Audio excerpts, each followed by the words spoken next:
A global pandemic, a generational surge in interest rates, a new world of remote work. The conditions could not have been more challenging for commercial real estate over the last few years. But as the tide on some of these forces starts to turn, so too have opportunities in the market started to appear. Joining us now to discuss all things CRE is Hessam Nadji, the CEO at Marcus and Millichap. Hessam, thanks so much for stopping by. Welcome to New York. Thanks for stopping by the studio here. Let's just start with the overall setup right now, basic conversation you're having with a client. Someone says, hey, what's the state of play with commercial real estate? Because I think a lot of people are still benchmarked to this idea that it's just 70% LTVs on all these buildings. Everything's a disaster. What does it look like to you guys today? Well, first of all, thanks for having me. It's great to be here with you.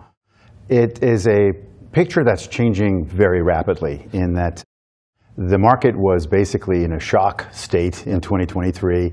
2024 was a little bit of a recovery from that, but it's been very difficult to value real estate when interest rates have been such a moving target. 500 basis points of an increase can be a sledgehammer to valuations. And so investors pulled to the sideline. Now they're coming back in. Why are they coming back in? First and foremost, the easing cycle has begun. And it's begun not because the economy's fallen over a cliff. We're hearing a lot about the job market slowing down, the job revisions, which were pretty severe. Most of it, or I should say a lot of it, was in government job revisions, which bodes well for the private sector. And then on top of that, prices have adjusted in the last 2.5 years to the point where if you look at opportunities across multifamily, shopping centers, office buildings that have been badly affected by valuation corrections, it now looks like there is a path to recovery and a path to 5-year outlook that includes very good occupancies, good income levels for the asset class, but also another cycle of price appreciation.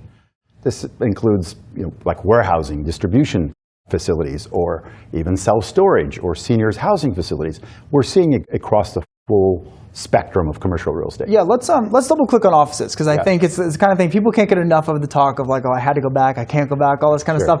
What dynamics are you seeing when it comes to either companies wanting to take on new leases, extend leases? Maybe a company was stuck in a lease and now they're like, actually, it's fine. I'm comfortable with this now. What's that dynamic for offices specifically?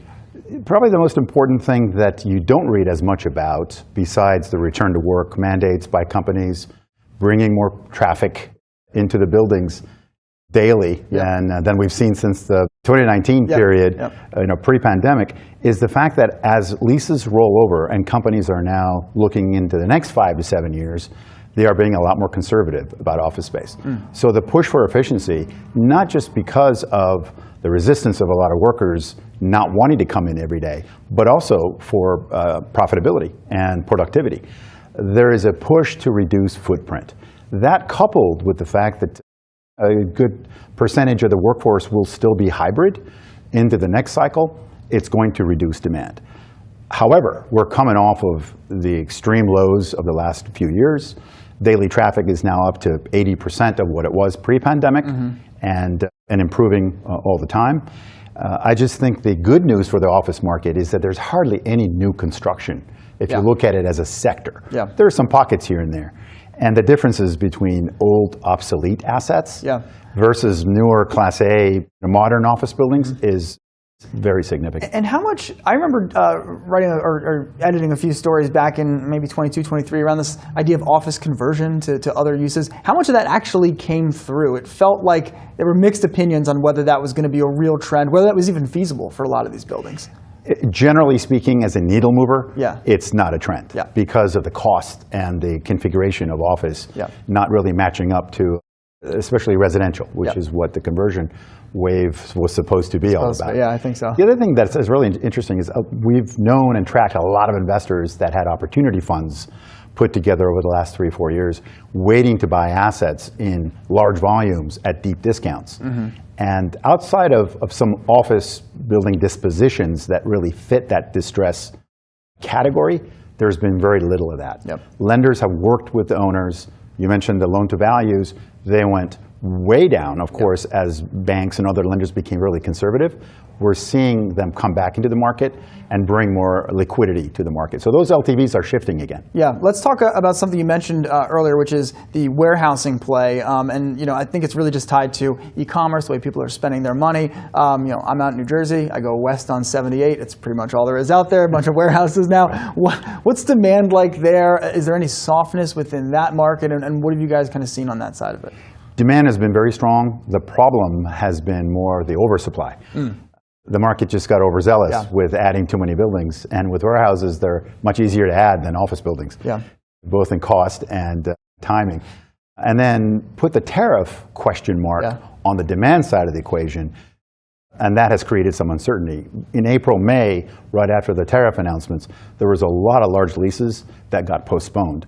They have since moved again, so the demand is moving forward, but there's still this overhang of what will the new tariff levels really do to global trade. I know that in Southern California, where our company's headquarters is based, there is a lot of concern about port-related employment, as there is in other major ports around the country. So that's still a bit of a wild card. But other than that, because of the distribution needs of e-commerce and brick and mortar retail, which is coming back, by the way, brick and mortar retail is the darling of the industry right now. Interesting. Because of 15 years of But is it still that? Is that still that? Like you want Class A prime retail space, like are the B class, C class kind of strip malls? Are they still in distress? Is it still about kind of that premium location? The premium locations, of course, are seeing the best demand. Any retail that has an experiential component to it, whether it's restaurants, bars, entertainment, is doing well. And even the older assets really are seeing more of a reuse and reimagination. It's a lot easier to do that with shopping centers that are obsolete than office buildings that are obsolete. But retail in general has come back very strongly. All right, we'll leave it there. Hessam Nadji, CEO of Millichap. Appreciate you coming by. Great to be with you.